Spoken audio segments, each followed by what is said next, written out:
ఈ మధ్య ఎర్రగొండపాలెం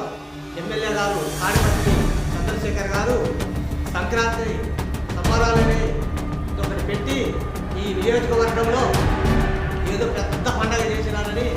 అందరి ముందు గొప్ప చెప్పుకుంటున్నారు. అయ్యా, ఈ రోజు కంటే ముందే మేము గతంలో ఐటివర గ్రామంలో ఎన్టీఆర్ బొమ్మకి ఓపెన్ చేసిన రోజు ఒక మారుమూల పల్లెటూరులో 20,000 మందితో మా నాయకుడు గూడూరు ఎలక్షన్ బాబు గారు ఆత్మ